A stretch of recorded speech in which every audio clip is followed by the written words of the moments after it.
حسین کو پانی پینے نہ دو ورنہ ہم میں سے کوئی زندہ نہیں رہے گا۔ تیروں کی بارش ہوئی، ان سب کا مقابلہ کرتے ہوئے امام علی مقام آگے بڑھے، پھر یزیدیوں سے مقابلہ کیا، مقابلہ کرتے کرتے آخر میں نماز کا وقت آ گیا۔ جب نماز کا وقت آیا امام علی مقام رک گئے، گھوڑے سے نیچے آئے، آپ کے سینے پر شمر سوار ہوا۔ امام حسین نے پوچھا کہ تیرا نام کیا ہے؟ اس نے کہا میرا نام شمر ہے۔ کہا اپنا سینہ کھول کر بتا۔ جب سینہ کھول کر کے اس نے بتایا تو سینے پر سفید داغ تھا برس کا۔ امام حسین نے کہا کہ میرے نانا نے کل ہی مجھے خواب میں بتایا تھا کہ تو ہی میرا قاتل ہے، تو ہی مجھے قتل کرنے والا ہے۔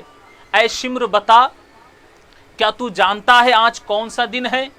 اس نے کہا ہاں میں جانتا ہوں، آج جمعہ کا دن ہے۔ اور امام حسین نے فرمایا کہ آج کے دن سارے مسجدوں میں امام منبر پر کھڑے ہو کر میرے نانا کی تعریف بیان کر رہے، اور تو ان کے نواسے کے ساتھ یہ سلوک کرتا ہے۔ اگر تو مجھے قتل ہی کرنا چاہتا ہے تو میری آخری تمنا ہے کہ میرے سینے سے ہٹ جا اور مجھے اپنے رب کے حضور سجدہ کرنے دے۔ ایسی نازک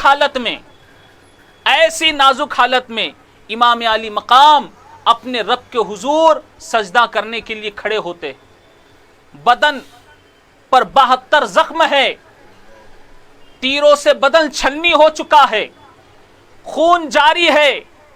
ایسی تکلیف میں بھی ایک نواسا اپنے نانا کی آنکھ کو ٹھنڈک پہنچانے کے لیے کھڑا ہوا، اور اس حالت میں امام حسین نے نماز ادا کر کے دنیا کو سبق دیا کہ نہ مسجدوں میں نہ بیت اللہ کی دیواروں کے سائے میں، نہ مسجدوں میں نہ بیت اللہ کی دیواروں کے سائے میں نماز عشق ادا ہوتی ہے تلواروں کے سائے میں۔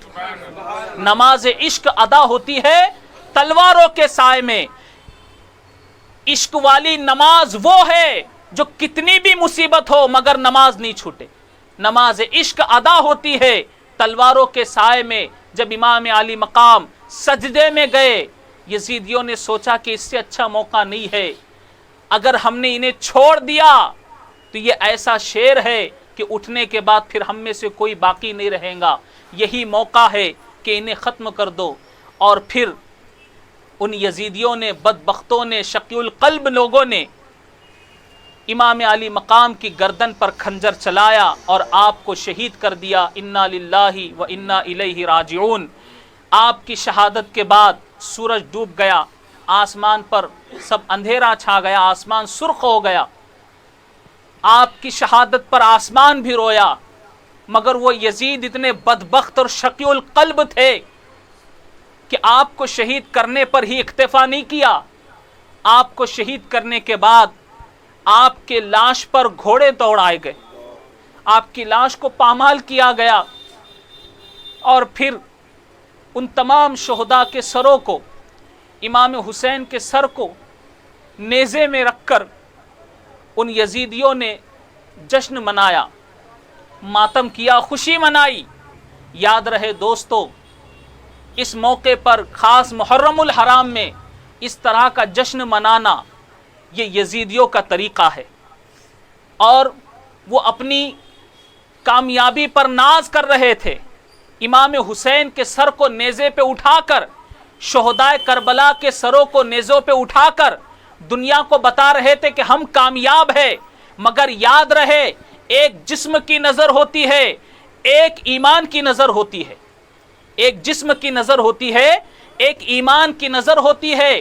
جسمانی آنکھ یہی دیکھ رہی تھی کہ یزیدی اپنی کامیابی کا جشن منا رہے ہیں، مگر ایمانی آنکھ کو اللہ تبارک و تعالیٰ یہ بتا رہا تھا کہ اے ایمان والو، اے حسین کے چاہنے والو، تم یہ نہ دیکھو کہ جو جشن منا رہے ہیں وہ کامیاب ہے، تم یہ دیکھو کہ کامیاب تو وہ لوگ ہیں کہ جنہوں نے میری راہ میں سر کٹایا، میں نے ان کے سروں کو دشمن کے ہاتھ میں بھی سر بلند کر دیا۔ میں نے ان کے ہاتھوں کو دشمنوں کے ہاتھ میں سر بلند کر دیا۔ عزیزان گرامی، برادران ملت اسلامیہ، اللہ نے ایسی فتح امام حسین کو عطا کی، اور کیسی فتح عطا کی، بہت سے واقعات ہیں، بہت سی باتیں ہیں، مگر کربلا کی داستان سننے کے لیے ایک طویل وقت کی ضرورت ہے، وقت کے دامن میں اتنی گنجائش نہیں، مگر اتنی بات کو آخر میں ضرور عرض کروں گا کہ سر حسین سے ایسی کرامتیں ظاہر ہوئی جب امام حسین کا سر کربلا سے پہلے کوفہ لایا گیا، کوفہ سے دمشق لے جایا گیا، امام حسین کے سر کو دیکھ کر کئی لوگوں نے کلمہ پڑھ کر مسلمان ہو گئے، کئی کرامتیں ظاہر ہوئی، اور حسین کا سر نیزے پر بھی قرآن کی تلاوت کر رہا تھا، حسین کا سر نیزے پر بھی قرآن کی تلاوت کر رہا تھا، اور یزیدی یہ سمجھتے ہیں کہ ہم نے امام حسین کو تکلیف پہنچائی، امام حسین کو ہم نے ستایا، امام حسین کو بھوکا رکھا، امام حسین کو پیاسا رکھا، امام حسین کو 3 دن ہم نے پیاسا رکھ کے شہید کر دیا، وہ یزیدی ہے جو یہ سوچتے ہیں کہ ہم نے حسین کو پیاسا رکھا، وہ یزیدی خیالات کے لوگ ہیں جو سوچتے ہیں کہ ہم نے حسین کو ترسایا، مگر امام حسین کی عشق کی اینک لگا کر دیکھو، امام حسین کا عشق سینے میں بسا کر دیکھو، اہل بیت کی محبت سینے میں بسا کر اگر ایمان کی نظر سے دیکھو تو تمہیں پتا چلے گا کہ حسین پانی کے لیے نہیں ترسا، حسین پانی کے لیے نہیں ترسا، آج تک وہ فرات، دریائے فرات کا پانی ترستا ہے، اور زبان حال سے یہ کہتا ہے کہ کاش میں ان لبوں کو لگ جاتا جن لبوں کو نبی نے بار بار چوما ہے، کاش میں ان لبوں کو لگ جاتا جن لبوں کو نبی نے بار بار چوما ہے۔ عزیزان گرامی، برادران ملت اسلامیہ، امام عالی مقام نے جام شہادت نوش فرمایا، اور ہمیشہ کے لیے زندہ وہ جاوید ہو گئے، اور ایسی زندگی پائی کہ آج تک زندہ ہے، قیامت تک زندہ رہیں گے، ان کا ذکر آج تک ہو رہا ہے، قیامت تک ہوتا رہے گا۔ اور حسین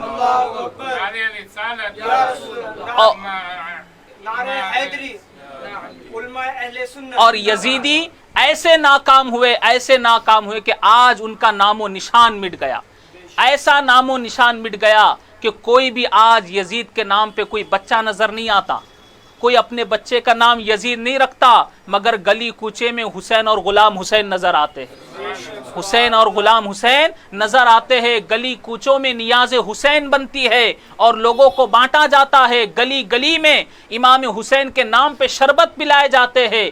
اللہ تبارک و تعالیٰ نے انہیں ایسی کامیابی عطا کی، انہوں نے تو بھوک پیاس برداشت کی، مگر آج ان کے نام پر لوگوں کو کھلایا پلایا جا رہا ہے، یہ ایسے کامیابی ہے۔ عزیزان گرامی، برادران ملت اسلامیہ، بس اسی بات پر میں اپنی گفتگو کو ختم کرتا ہوں کہ حسنین کریمین کیا ہے، وہ مہر و ماہ دی ہے، درخشندہ رہیں گے۔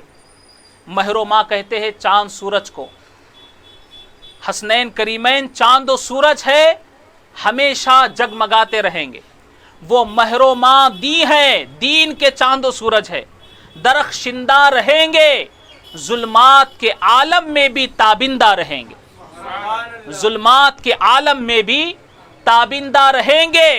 حسنین کسی دور میں مر نہیں سکتے، وہ زندہ تھے، وہ زندہ ہے، وہ زندہ رہیں گے۔ وآخر دعوانا ان الحمدللہ رب العالمین۔